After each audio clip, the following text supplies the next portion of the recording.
Hey everyone, my name is Gio, I'm Clarissa. I'm Georgis. And I'm Alan. and welcome to this bonus lesson for Tech for Teens.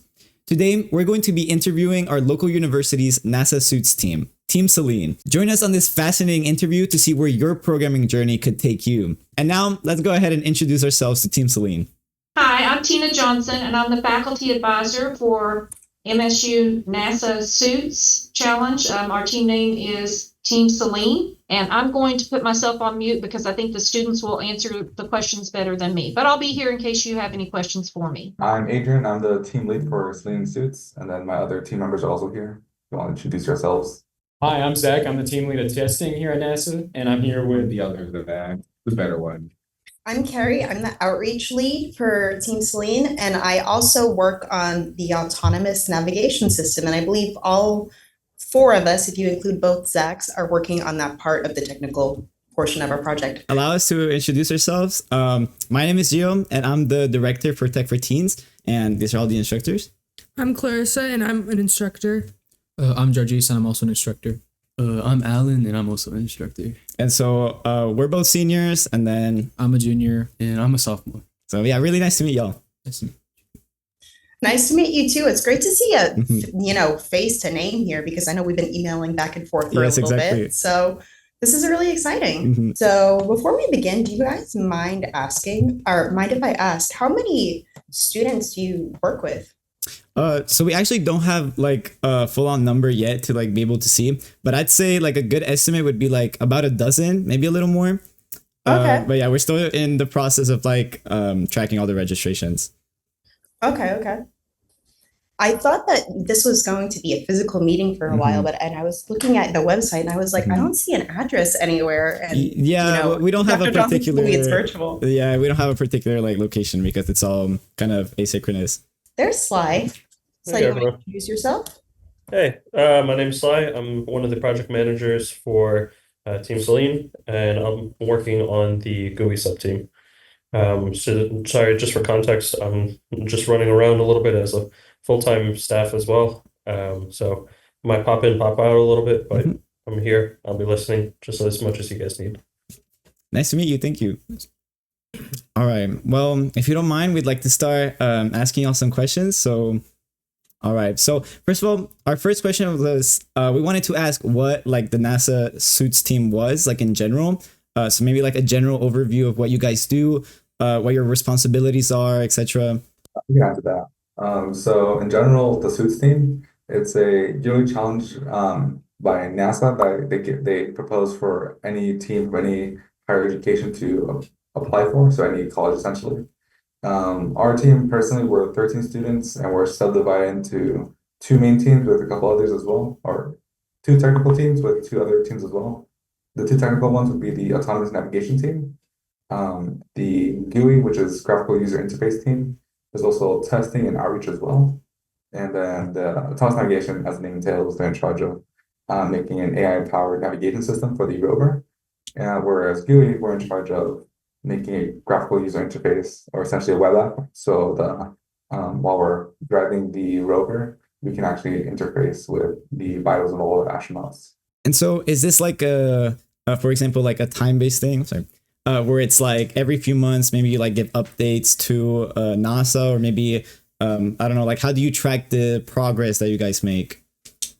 So one of those things that we kind of try to keep in mind is, so there's been different checkpoints as time goes on. So you've been pretty much right on the ball with that. So for example, we found out about the applications for the proposal pretty much at the start of September. The proposal was due right on Halloween. We celebrated with some burritos from Chipotle right afterwards. And then over the winter break, it was kind of on the lull, wasn't really much going on. Our team still decided that we wanted to, because this was our first time, we wanted to take some more time to get ourselves set up. And since then, it's been pretty much pretty much weekly basis. We've either been having mission briefings with different full-time professionals. We've been having our team lead check-ins every 2 weeks or so. And then we had our first GitHub upload sometime in the last week or so. And then we have our next one coming up, I think in about month's time now. And so we have different checkpoints for the GitHub uploads. We have our different meetings. And early April, we'll also have our software development review. And so we'll be basically working with a panel of some of the tech professionals and get a sense of, hey, is the product that we're working with right now viable, not viable? What do we need to change? So on and so forth. So yeah. That's super interesting. Thank you. Next question. So what kind of skills do you have to use for working with like NASA suits and like with the rovers and everything?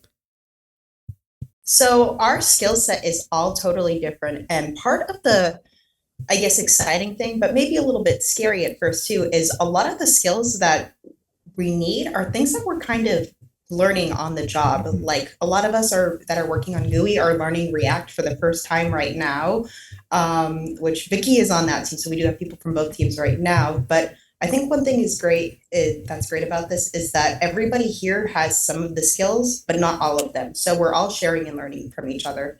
Like, for example, I typically do really well with like diagrams and modeling for software. And I know GUI, one of the team members from GUI reached out and was like, hey, can you help me with that?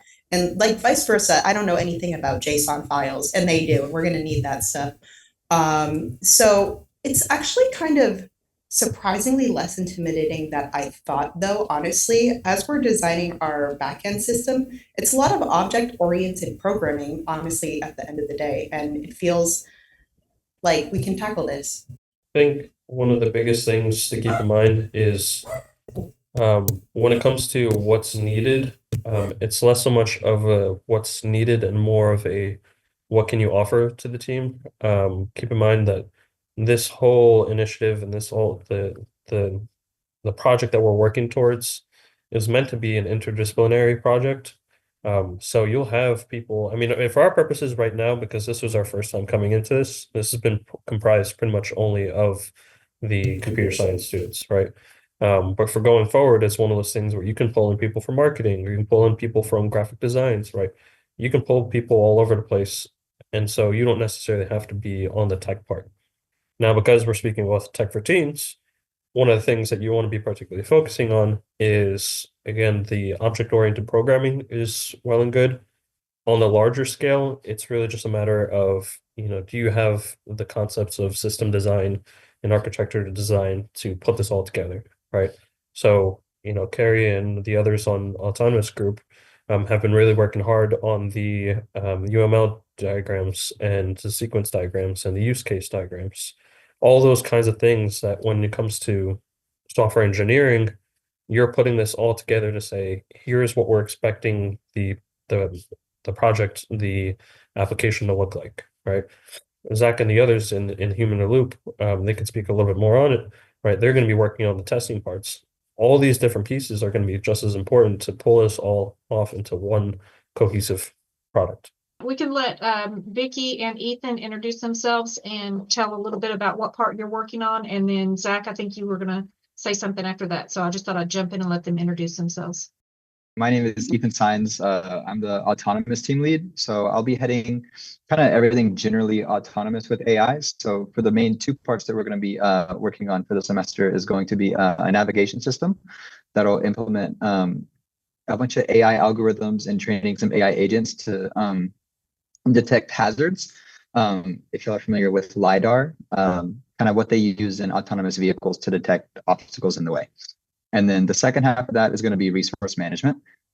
So training using predictive analytics to train an AI assistant to essentially monitor the mission critical resources, oxygen, water, battery level for the rover, things like that, and making sure that those are at an optimal level. And if they do go down to a critical level, that we can compensate and offer kind of remedies for the team that's piloting the rover. So those are kind of the main two things that the autonomous team will kind of be looking over. Thank you very much for that. And just to go back to the previous question, I just wanted to highlight how similar we've also experienced with everyone working together on one object, because I know all of us aren't experts at everything in programming. Obviously, there's just simply too many topics, and just having the I guess a shoulder to lean on of like, oh, I'm not I'm not too what can I say? Hello. Yeah, exactly. Like I'm not too focused on this topic. Can you help me out? I think that's like really, really cool, and it also like is able to make the project even better. Moving on to our next question. Do you want to? Yeah. So I was wondering, you mentioned earlier how you had like a design team and like how eventually you guys built up from this foundation. So giving advice to like younger people that are getting into coding, would you guys recommend starting from when going into trying to find a job in this field if they were to start coding? In terms of a job, definitely get on LinkedIn, even as a student. It's going to sound goofy, but it's super helpful, at least in my experience so far. And you'll get a lot of advice, and not even necessarily from somebody who is a software developer themselves. For example, I connected with somebody, not even thinking they'd accept, that was a recruiter at Amazon. And like within a minute, they're like, okay, let's connect. And I was like, that's great. And he's been posting a lot of great stuff about interview tips and job hunting stuff. Like, for example, one of the things he said was, be careful if you use a .edu email address when you're applying for technical jobs, because they might send you like an OA and it will get caught in the spam filter. So consider using a personal email address instead. And that stuff is really helpful. And when you're on LinkedIn as well, you are making that human connection as well. I mean, hence the name. And there is that old adage that it's not what you know, it's who you know. But I think what you know is important too, but who you know is definitely something to factor in and keep in mind for this. Yeah, bouncing off of what Carrie is saying, I mean, getting to know people personally, they're going to remember you better. So say going to job fairs, going to any meetups you can find, any conventions relating to CompSci, anything like in your field that you're interested in. If they know you and you give them, your contact information, and then say you just give them a reminder, say a few months down the road, they're way more likely to remember you and to consider you whenever it's time for their job, their companies to hire. Yeah, definitely. Kind of piggybacking off what Carrie and Zach were talking about, especially when you get to the internship, like the actual application, it definitely is a numbers game. You really have to just constantly keep applying. My personal experience, this past semester I applied to probably 200 to 300, and I maybe got 5 like emails back, just like, hey, we want to have an initial interview. So, the return rate isn't there, but if you have that determination and you can, keep pushing through it, you will eventually land some sort of interview and where you can really prove yourself. And once you get one, the more you get, the more comfortable you get. Because I mean, even my first time in a technical interview, I just forgot everything. And I wouldn't say that I'm like necessarily a bad coder. I'm pretty confident in my skills, but just with the pressures on, a recruiter is staring at you, expecting you to kind of walk them through exactly what you're thinking, it can be a little nerve-wracking. So kind of having those multiple interviews under your belt definitely does help in the long run. I think one of the big things you want to be mindful of is, on one hand, it is a numbers game, but also too, it's just as much in the same ways for applying in any other field, right? It's a people's game, right? Get to know people, get to connect with people, and not just don't just network for the sake of networking, right? Don't just add people into your sphere, right? Actually talk to those people and get to know, hey, what is it that you do? Why do you do what you do? How did you get here, right? And get those tips from them. But also, get when they think about, oh, hey, like this position is already open, but I have what I need, right? They might think of somebody, and they're going to think of you, maybe, right? For context, I have a friend that's currently in a full-time position, right? She's already done her work. Now she's offloading all that off to me. She's like, hey, I've already got what I need. Let me help you get sorted with what you need, right? For specifically the purposes of your technical skills and your work, reading documentation is pretty important, right? Being able to not just use what your concepts are that you're learning in class, but actually read like, hey, what does Python have to offer, right? Let me go to the documentation. Let me see what libraries are in there, what methods are in there, what are the different pieces that Python specifically has to offer, right? Now, when you're actually writing your code, right? One, I would say make sure you're the one actually writing your code, right? I know in the current space, it's a lot easier to use ChatGPT and other AI models to make things for you. Um, and that's all well and good when it comes to tedium, but it is going to hurt you in the long run if you don't understand what is being written, right? You can use a calculator, you can type in 1 plus 1, but if you don't understand the concept behind 1 plus 1, then you're gonna, throw yourself off. Um, and the biggest thing I would say is too, as part of the documentation as well, is write good documentation for your own projects, right? Write down your thought processes, write down your comments, so that when somebody is looking through all these things, they know what you're thinking as you're building it. And for your own self, you can reinforce, well, why did I do it this way? Okay, I looking back on it, maybe I could have done it this way, right? So think about those from that perspective. So I was wondering, what's the backstory on how you came up with your team name? Everyone's gonna smirk at me because it was a little bit of a thing. But so the idea is the NASA Suits project, as it currently is focused on the Artemis project, right? So with the Artemis project, they're focusing on sending women and people of color to the moon and Mars, right? And so as we were figuring out our team names, we came up with a couple different things. One of the ideas I suggested was, well, let's see what are some like Greek mythology, figures that we can work with. And so one of them was Seline, right? And so Seline is essentially the personification of the moon. So I figured what better than instead of just getting a woman to the moon, why not make the moon the woman, So that's why we went with Seline. Now it kind of transmogged in from Seline and Suits to just being Team Seline. So that's what we're working with. Another question.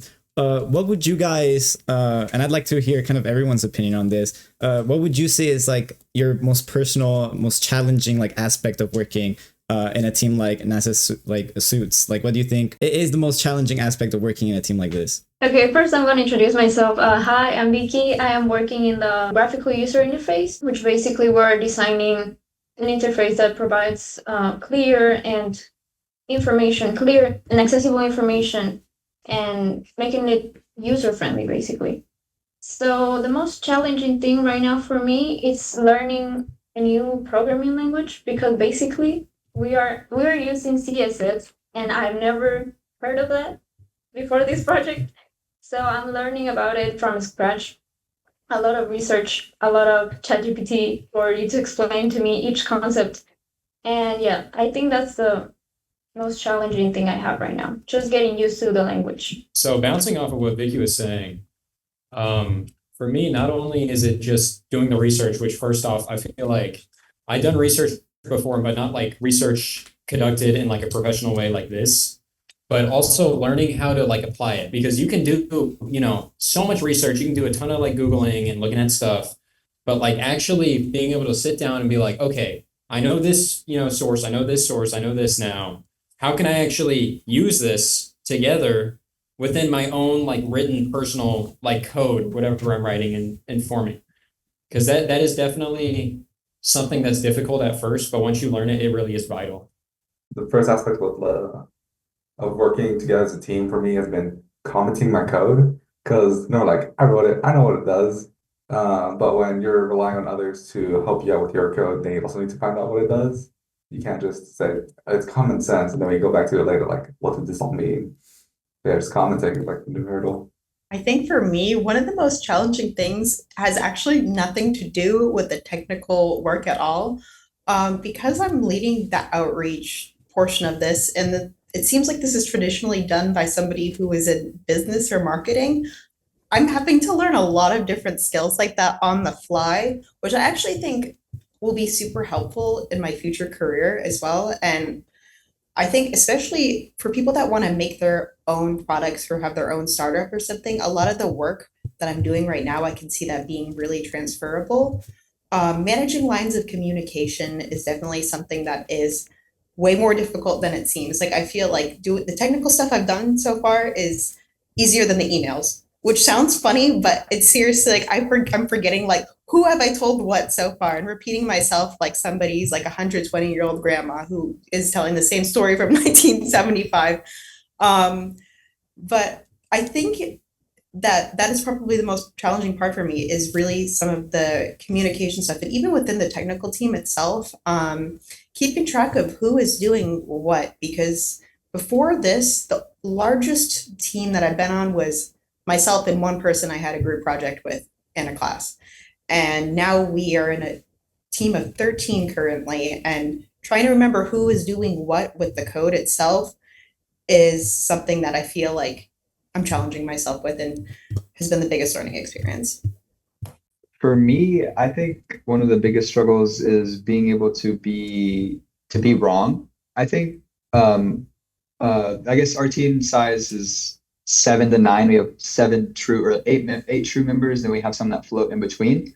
And Carrie had mentioned something like that's a lot of connection ways. That's a lot of ways for everyone to communicate with each other. So kind of managing everybody's ideas and even if like you have an idea and someone else has an idea, their idea could be, you know, maybe a little bit better than yours, or, you know, maybe they came up with a different way to get there. So just kind of being able to understand that, you know, your way isn't always right. Letting yourself kind of be vulnerable with your team and understand that someone may have a better answer sometimes, and that's okay. It's good. You're a team. You know, everybody benefits from a good answer at the end. So that's probably been kind of a good struggle that I think everybody kind of will continue to keep learning as we progress through the semester. I think one of the things to keep in mind is at the end of the day, this is meant to be a learning opportunity, right? So, I mean, while it can be intimidating to the concept of trying to deliver a product for NASA, right? It is also one of those things where this is meant to be a student challenge, right? Sorry for my cat rubbing her butt all over the place. But it's one of those things that's meant to be, this is a learning opportunity, this is a growth opportunity. And so it's not just about one person being able to grow out of this, it's as a team, you're growing out of this, right? And so for me, right, I've been used to managing, you know, big teams. I've been managing like leadership roles, right? But it's different for me now because it's now doing it in a technical sense, right? The tools I'm using are different. The terminologies I'm using are different. The methodologies are different, right? All of these pieces are still moving around, but at the end of the day, it still comes back down to is, do you trust your team, right? Do you expect them to follow through and do their part? And if you're having a hard time with that, what does accountability look like? You know, and also sometimes it's not just about holding other people accountable, it's about holding yourself accountable, right? When you know that you're slipping yourself behind, right, or you can trust the others to be able to say that to you, say, hey, I'm expecting more out of you right now, or we're having a hard time because we're not getting communication from you. These are the kinds of things that you want to make yourself open and available for them to be able to say these things. No, I completely agree with that aspect. Trust is really like a vital thing, especially even with us, and especially like holding yourself accountable. Like I know I've fallen out of like the schedule, for example, for like our videos, and I'm glad that I have like such great instructors and friends that go and call me out on that, and they're not shy to kind of tell me to step up my game. And I think that's really incredible that we have this trust among us. I mean, I think that's one of those things is keep in mind, like when you're in junior roles, when you're in these growth mindsets, you're going to make mistakes, right? And even when you're in senior roles, you'll still be able to make mistakes, right? I mean, Carrie and I have had a conversation with a professional recently, right? And the conversation was talking around, you know, when you have subject matter experts, a lot of people don't want to question them, right? And don't want to bring up anything that might come across as offensive, right? It's not about offending them. It's about just bringing up, hey, I need some more clarification. I need to know a little bit more about this direction. And if you don't agree with it, then that's okay. It's just a matter of bringing that up and saying, here's what it is. Where can we find this middle ground? I think for me, the hardest thing is planning everything. Like, this is my second year at college, my second year coding. It's like, I know how to code. I've been coding for a while, but figuring out what we are going to code and how we're going to do it is the hardest part for me. Like yesterday, the autonomous team, we spent a solid like 3 hours, right? Just making a diagram, planning out 1 how hour, we were 51 going minutes. to make a resource management. We just spent all this time figuring out how we're going to do the resource management system. And I feel like that is the hardest thing we've done so far. Like coding is one thing, but figure out how it's going to happen, what it's going to look like, and how everything's going to interact with each other is the hardest thing for me, at least. So I would say for like everyone, when did you realize you were like really passionate about like working with computers and wanting to learn like different languages with computers and everything? Can I start this one off? I'm gonna say by saying I'm not passionate about computers at all. All right.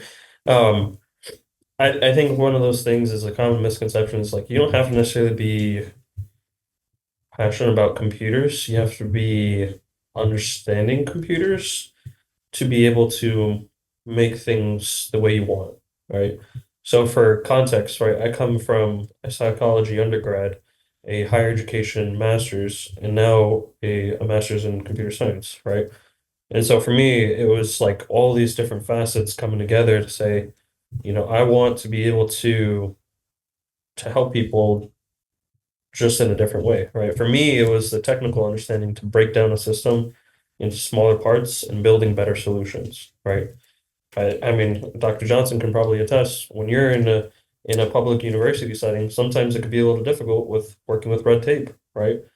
And so when you're working with these kind of resistant systems, it's a matter of what are the resources available, what isn't available, and what can I do to make the most out of this. Okay. And so, sometimes it's a matter of, hey, I'm used to handwriting every single thing. Okay, but we can probably make it a little bit more efficient, right? Efficiency is kind of a fun thing to be working with from a technical sense. For me, I guess when I learned that like coding was probably in elementary, middle school. They had like the Lego Mindstorm robots. So that was really interesting, like programming the robots to move back and forth, or robotics club in middle school. So it's just like a continuation. And then eventually at the senior year of high school, like, all right, gotta go to college. What for? I guess I did kind of coding in elementary and middle school, so I'll do that. But yeah, it's just a continual interest, but never like a true passion. I personally do not have, I'd say a passion for coding, but I do really enjoy aspects of tech.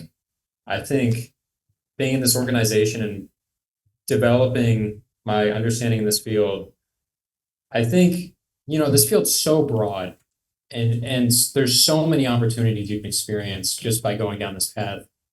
I think it doesn't hurt you to not have this insane love of coding. It's because there's so many, you can lead into business from here. You can lead into management positions that don't involve hard coding all day.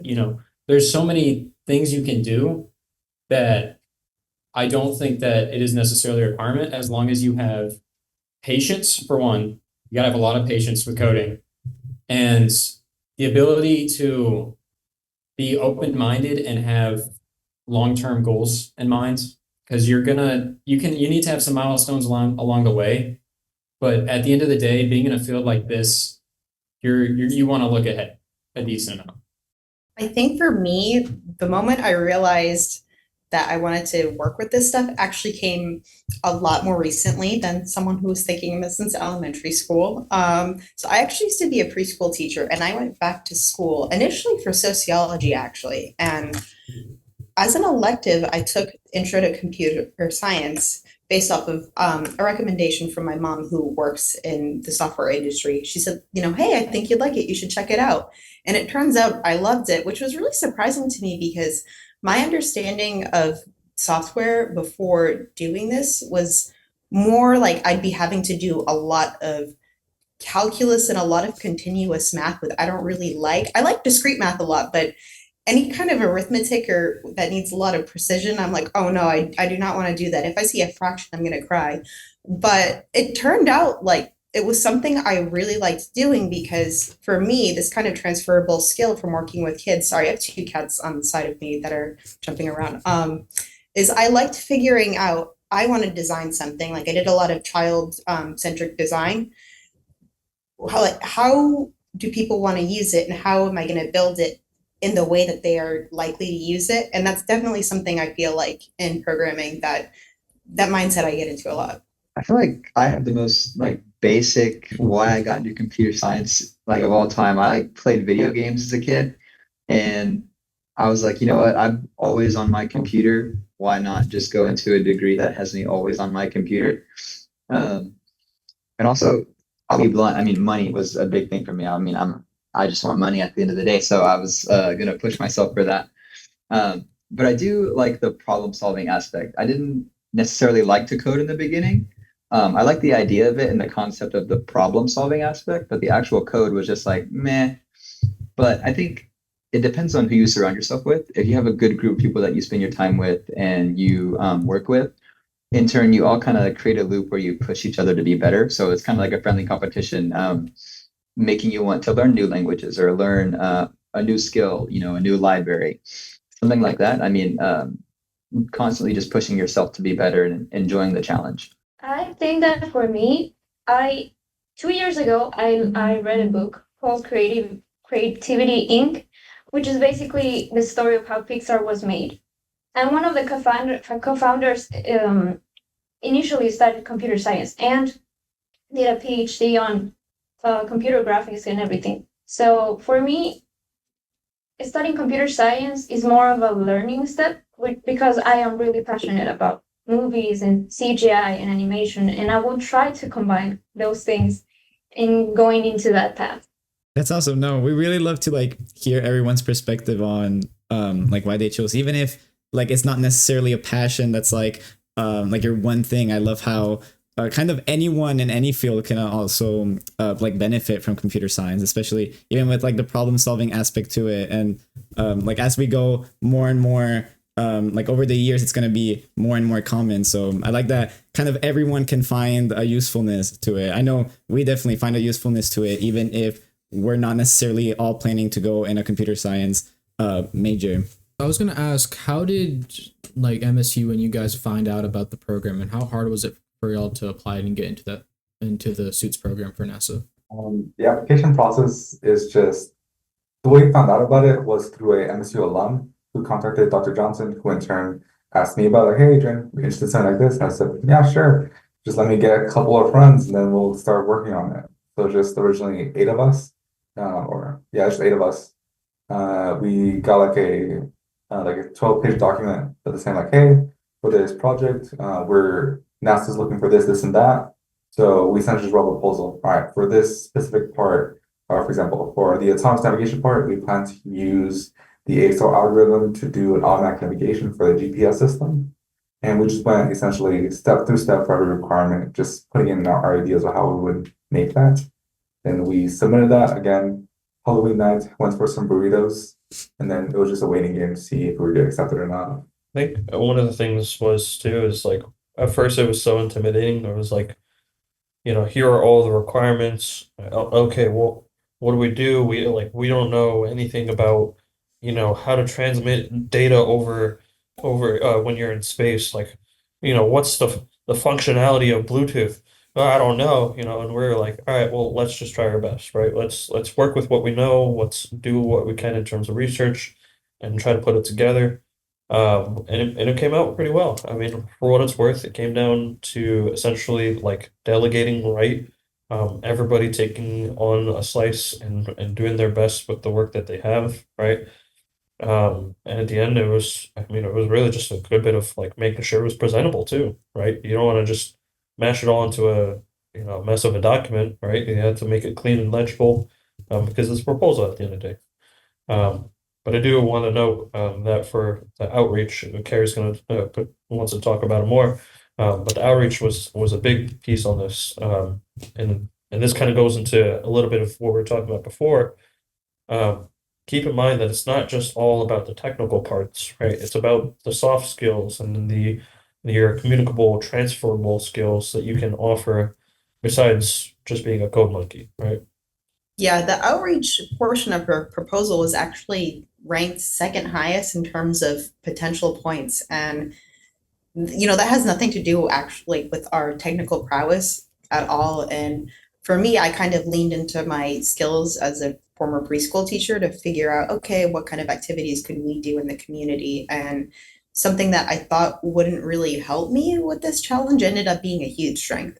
Diving a little deeper in that, I kind of wanted to ask, like, what other soft skills do you guys think are kind of like the foundation of this whole project? I know like outreach is a big one. I'd like to know, like, what other skills you guys like thought you wouldn't need as much, but they ended up being like a prevalent, like played up like a relevant role in your project. I feel like one of the most useful skills to have for a project like this is just knowing what to ask or just asking for help in general. Because was it we the NASA Suits team, they provide a mentor to every single team. So for example, we have Todd Zatorsky. He's a semi-retired NASA technical network engineer. So it's just a lot of being able to use your resources you have available to you. Just asking the right questions, knowing who to reach out to for specific things. Because we reached out to Ed Blankenship. Is he an MSU alum, Dr. Johnson? Yes, he is. Yeah. So we reached out to other alums like, hey, would you be interested in helping us get set up our GitHub, showing the basic features, just knowing what questions to ask and who to ask them to. Yeah, that's core of the communication skills. Like, based off of what Adrian was saying, right? Not just being able to ask like random questions, right? But being able to formulate and target your questions, and target who to speak to, right? I mean, we have we have we have a lot of different faculty in our computer science department, right? But you're not going to ask, let's say, for example, one of our professors about documentation if that's not his forte, right? So, how do you know whose expertise is what? And basically, again, playing off of what each person has to offer. Yeah, sorry, I was kind of rambling on that one a little bit. But also the time management, right? At the end of the day, like this is a project that's building on top of everything else that we're doing as students. I mean, I can attest for me, I'm a full-time staff member and taking classes and doing this at the same time. And time is a little split, right? So this semester especially, I have to be really efficient with my time management, right? So, but also part of that too is having the soft skill to de-stress, right? To relieve your stress and focus on, okay, I need to take a step back at times because if I try to keep bashing into a problem, right, I'm too frustrated to understand what the issue actually is, right? So taking a step back and maybe talking with some others and then coming back to a problem. I also think that I don't really know how I would phrase this, but I guess the potential of something helping you and recognizing that is another soft skill I would say is super important. Perhaps stumbling across a Python library and recognizing, hey, I could use that for a problem I'm stuck on, or knowing somebody that works with something that you're working with and reaching out to them to see if they'd help you, kind of recognizing, hey, I could use this to help our project, and maybe the person would benefit from that too. So I was wondering, how would each one of you personally describe your college experience in the computer science field? I'd say proactive and a lot of solo development, because there's a lot of people in college a lot of comp sci majors who kind of just go about their degree. They go to the classes, they get good grades, and then they graduate. And then they'll go out into the field and they'll be like, I wonder why I'm having such a difficult time, establishing a name, a brand, getting jobs, and such an important thing when you're in college is reach out to anything you can do. Like for instance, this organization we're in, Suits, but also like reach out to professors, reach out, see if there's any projects going around. Do like, if you like video games, do like game jams, see if there's any game jams around, work on that. That's really fun to do and it develops your experience. And so for me personally, my freshman year, I wasn't a comp sci major. I was a psychology major and I was at a different university, but then I transferred here my sophomore year. And then the first semester or so, I was in the Association for Computing Machinery, but I didn't really like do anything. Like I just show up to the meetings, and that was kind of it. I didn't like look at any outside resources or do any programs or anything. But once, the second semester, so spring 2024 hit, that's when I had friends who started like pushing me towards being like, hey, you should probably do more. I was like, that's a really good point, actually, as I did more research, because that's such an important aspect to this field, is you really gotta make a name for yourself, get some stuff to put on your GitHub, get some stuff to brag about on LinkedIn, get involved in any way that you can. I mean, colleges do want to help you. You just got to put yourself out there. You got to do the effort first. If I could describe my time as a computer science student in one word, I would say surprising, because I feel like everything I anticipated to be a struggle and difficult, like discrete math, ended up being something I really enjoyed and something I didn't really struggle with. And the things that I thought would be pretty easy for me, like working with front end tools, I ended up really not liking. So it's been a kind of interesting discovery process for me. I think for me, I think I would describe my experience as a sort of wake up call. Because I was kind of a student like Zach was talking about earlier. I was just coasting, just trying to get good grades, and I got good grades, and I thought, maybe someone would come to me with an offer and, oh, we want you. Not necessarily how that works most of the time. There are occasions, but most of the time someone's not just going to be like, come to your house, knock a knock. Hey, so and so, we heard you live here. We have a 6-figure paying job for you just because you're so cool and awesome. Yes, come work for us. Probably not. My big wake up call was last summer. I had the opportunity to research at another university for the summer, and it was a email from our chair. She just sent it out. Hey, there's an opportunity. This is up for grabs. And I threw a random application, whatever. I thought about it, didn't think much of it. And I eventually got accepted, and I didn't know why. I was like, why me? I haven't done anything. I had nothing on my LinkedIn.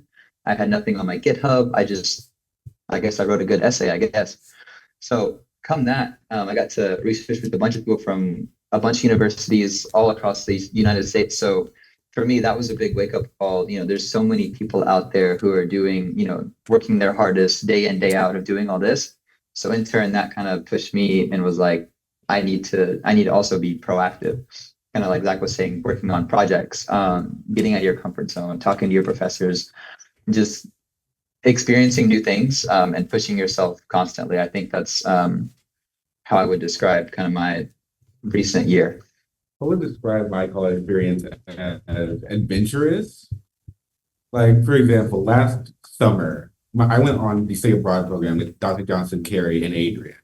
And through that program, I met a lot of new people and experienced a lot of new things, which is what I think is the best part of college. Just learning new things and experiencing new things is something you can't really do in high school or grade school in general. Or like after you graduate college, there's a lot of experiences you can't get as easily. So I think my college experience has been blueprinted by just wanting to experience as many new things as I can, like joining suits, going abroad, and doing as many clubs as I can, and doing a lot of coding stuff with that, which is great for getting new experience and new skills for later job opportunity. For me, my experience with college has been kind of the same as Zach, the other one. Just going to clubs related to my degree. For example, freshman year, I think I'd go to the ACM meetings, and I'd go to the programming club with Professor Morgan or Dr. Griffin's research group. They're just bouncing from group to group, so seeing what I liked and what stuck eventually, aka suits. But yeah, just going from club to club, seeing what I liked. My experience as a student, I guess for this last semester is when I started to do things. Because my freshman year, I really did not do anything. I just went to classes and keep the good grades. But then last semester and this semester, I started to get into more things.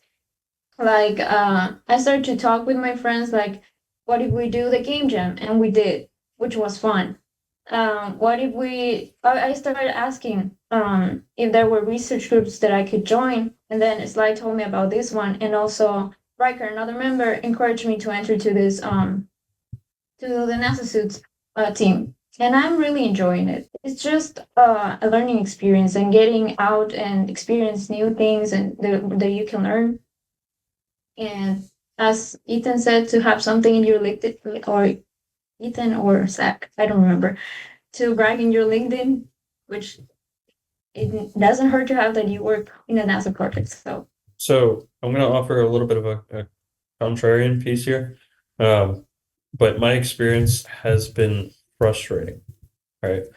And when I say my experience has been frustrating, it's one of those things where it's like, I just wish I had more time available to be able to go out and explore and try different things. Again, being full-time staff, I have to be very curative with my time. And so being able to use the time that you guys have and use it wisely, I think is really important, right? When a lot of people are going to find themselves in this position where they say, I don't have time. And that's just really a matter of questioning sometimes. Do you not have time, or, are you not using your time wisely, right?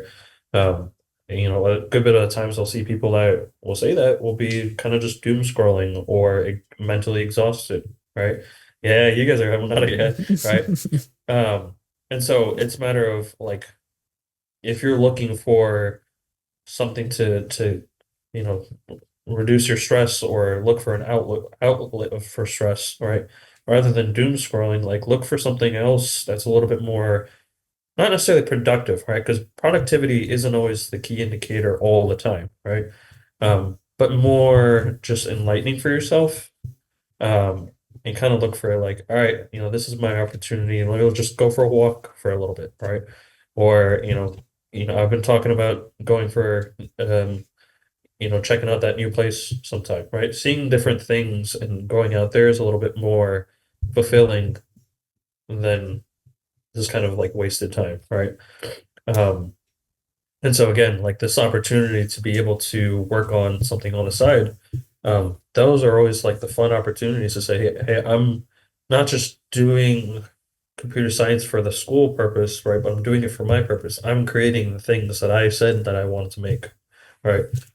So yes, on one hand, like it's not like it's going to be the same as any other major, any other field, right? You always want to build a portfolio, right? But the difference is you are the creators, right? You are the makers of your own projects, right? And nobody else can tell you, hey, do it this way or do it that way. Like if you're the one who's making it, then that's for you to decide. Thank you very much for that. One final question for you guys is, what do you personally like find most rewarding in working in a project like NASA Suits? For me, the most rewarding part is the humble brag. Like, oh, what are you doing? I was working on my NASA project. But I've just been getting to work with friends and just getting to know a lot more people. Like for Todd, for example, just getting to learn like the personal aspects of how he works with NASA and what he's doing right now. Or just learn about other projects, because he'd be telling us during our first meeting, like, oh yeah, Todd's working on making level 3 network switches, which I've never been made before. So he's working directly with the manufacturer. So just like learning fun things about stuff.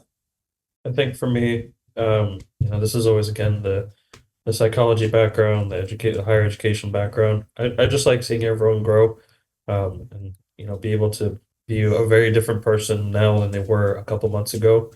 So it's always cool seeing those kinds of changes in people. I love, and I feel like it's the most rewarding feeling, is like how we feel after the conclusion of a really good meeting where we got a lot done. We communicated a lot of stuff that we want, like for instance, for autonomous yesterday, we had a really good and productive meeting. And that sense of feeling afterwards was like, okay, yeah, this seems so much more tangible now. It really is so like satisfying. Thanks, Zach. You literally took what I was about to say. I was like, that is a perfect example. But I think that kind of goes into like maybe a little bit of a bigger idea of appreciating like the little things. Because it's easy to kind of get lost in this big grand scheme of this project. But when you really break it down and you realize you have a lot more time than you actually think you do, and it is a lot more manageable when you put it into smaller sections. And okay, this day we had a really good day and we got a lot done. Just appreciating the little victories that you're going to have along the way, it adds up very, very quickly. I think for me, my maybe favorite part of this, besides working with a lot of people and meeting people, I would describe myself as more extroverted, if not a little bit shy at first. I do like working collaboratively with so many people and meeting new people and having their perspectives. But I think probably one of the biggest things that I'm really loving about this is that what I'm doing is important. You know, this is such an amazing organization, and we're working towards something that's really, this is going to sound dramatic, but like a big thing for humanity, generally speaking. And it feels good that what we're doing is not totally inconsequential. Like we could really be contributing to something big. A quick thing off of that too is knowing you have an integrity. Don't. I think this is one of those things that I'm going to say just quickly is when you find yourself in this almost kind of desperation, looking for a first job and everything. It can be a little intimidating, but don't be too intimidated.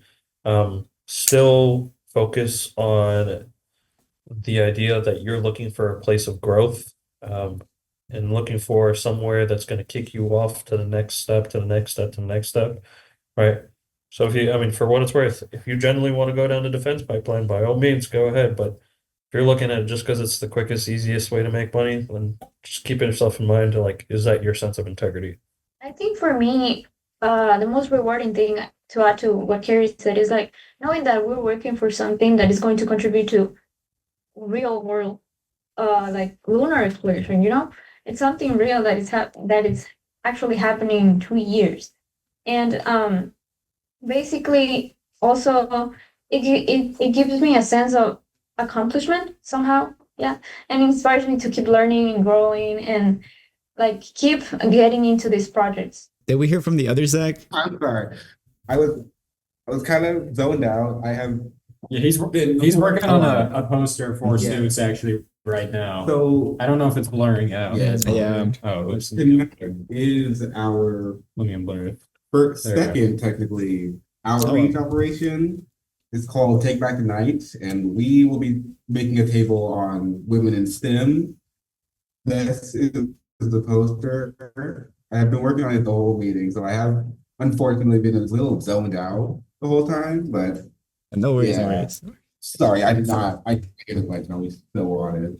Well, we would like to thank all of y'all for your time. This honestly feels like it looks like such a cool organization and project, and that's so cool. I really like how even though we're working on two completely different projects, like we kind of see that overlap in a lot of our experiences, a lot of our like values and challenges, and also like rewards. And I thought that was really cool. So thank you very much for meeting with us, Dr. Johnson. Thank you so much. Also, Thank you all so much. And A thank quick you. piece Thank for you. you guys, but definitely keep an eye out right now for internships. They're really popping up right now. For NASA specifically, if you guys are working with a NASA project, keep an eye out for the gateways and the pathway internships. So keep an eye on those kinds of things. All right, thank you so much. Really, thank you. You guys have a good day. Bye bye. Thank you. You too. Bye bye. Bye bye. Thank you so much. Bye. Recording stopped.